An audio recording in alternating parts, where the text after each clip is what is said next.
الحمدللہ رب العالمین والصلاة والسلام علی سید الانبیاء والمرسلین اما بعد فاعوذ باللہ من الشیطان الرجیم بسم اللہ الرحمن الرحیم الصلاة والسلام علیک یا سیدی یا رسول اللہ وعلی آلک واصحابک یا حبیب اللہ۔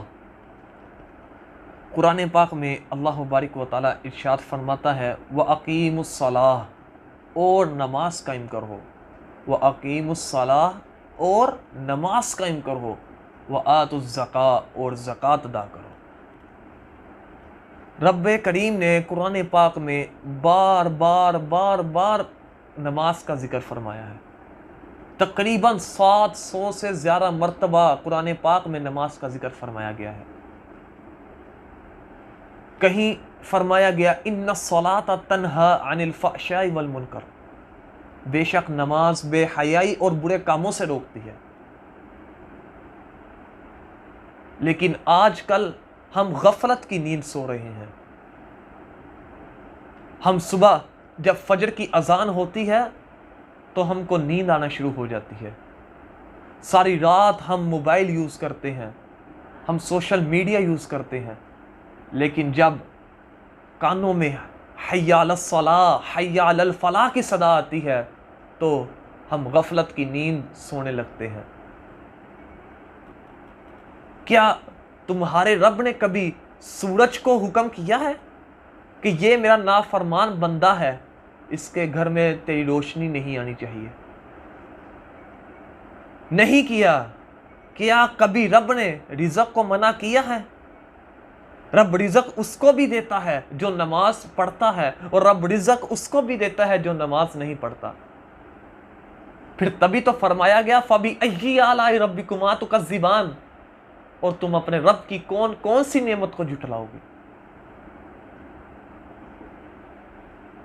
ہم اتنی غفلت کی نیند سو رہے ہیں۔ آج مسلمانوں میں غفلت کی نیند اس طرح داخل ہو چکی ہے کہ وہ ایک دوسرے کو پہچانتے نہیں ہیں۔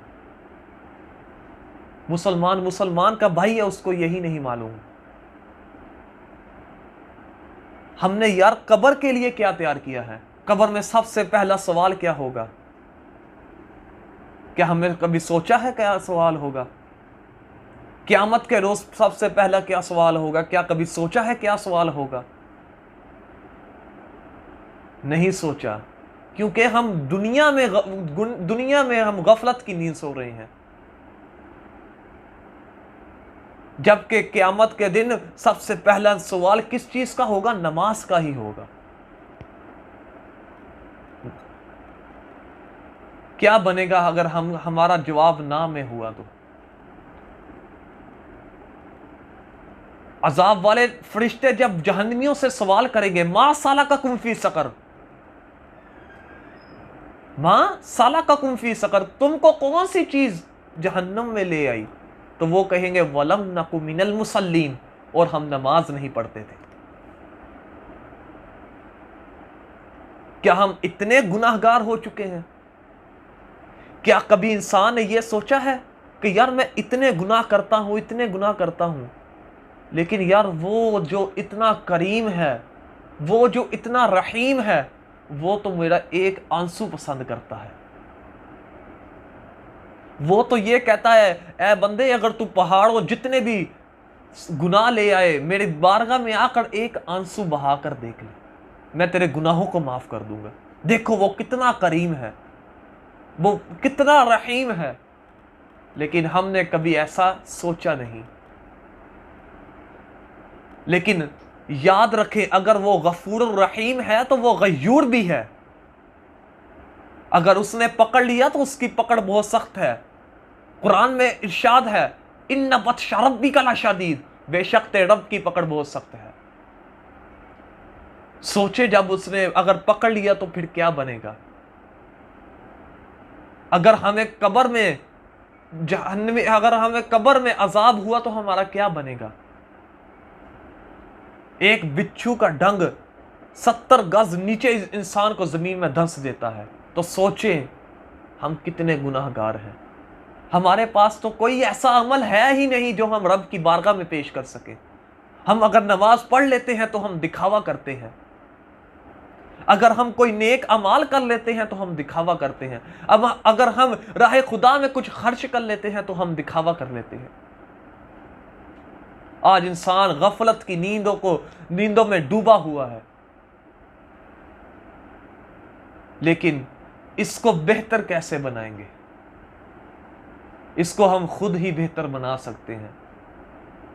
آج رب کی بارگاہ میں حاضر ہو کر اپنے گناہوں کی شرمندگی کے ساتھ معافی مانگے کہ یا رب کریم، ہم آئندہ کے بعد گناہ نہیں کریں گے، ہم پکی توبہ کرتے ہیں۔ وہ بے شک وہ بہت غفور الرحیم ہے، وہ بخشنے کو پسند کرتا ہے، وہ ضرور مغفرت فرمائے گا۔ کیوں نہیں مغفرت فرمائے گا جب اس نے خود کہا ہے لا تقنطوا من رحمت اللہ، اور اللہ کی رحمت سے مایوس مت ہوا کرو۔ اللہ کی رحمت سے مایوس مت ہو، جب اللہ کی رحمت سے مایوس ہی نہیں تو پھر اس کی بارگاہ میں آیا کرو، اس کی بارگاہ میں آ کر ایک آنسو بہا کر دیکھا کرو، سجدہ ریز ہو کر دیکھا کرو، وہ ساری دنیا کو تمہارے قدموں میں گرا دے گا، وہ تجھے اپنا بنا لے گا، وہ تجھے اپنا پسندیدہ بندہ بنا لے گا۔ خدارا آج سچی توبہ کر لے، اپنے زندگی میں 5 گانا نماز کو اپنے زندگی میں فرض کر لے، کیونکہ معراج کی رات حضور کو تحفہ کیا ملا ہے؟ یہ 5 نمازیں ہی تو ملی تھی، کہاں 50 تھی، اور پھر دیکھے امت کی خاطر آپ نے 5 کروائیں۔ دیکھیں کتنے آپ غفور الرحیم، آپ کو کتنا رب نے رحمت للعالمین بنا کر بھیجا۔ دیکھیں آپ کو امتیوں کی کتنی فکر تھی۔ آپ نے فرمایا نماز میں میری آنکھوں کی ٹھنڈک ہے۔ کیا ہم نے کبھی حضور کو آنکھوں کی ٹھنڈک دی؟ کیا ہم نے کبھی نماز پڑھ کر حضور کی آنکھوں کو ٹھنڈک پہنچائی؟ نہیں۔ لیکن آج موقع ہے، کر لو توبہ، کیونکہ زندگی کا کچھ نہیں پتا، کیونکہ جگہ جی لگانے کی دنیا نہیں ہے، یہ عبرت کی جگہ ہے، تماشا نہیں ہے۔ کیونکہ ایک دن انسان نے مرنا ہے، خدا کی قسم مرنا ہے، خدا کی قسم مرنا ہے، کیونکہ رب نے قرآن میں ہی فرمایا کل نفس ذائقۃ الموت، ہر نفس نے موت کا ذائقہ چکھنا ہے۔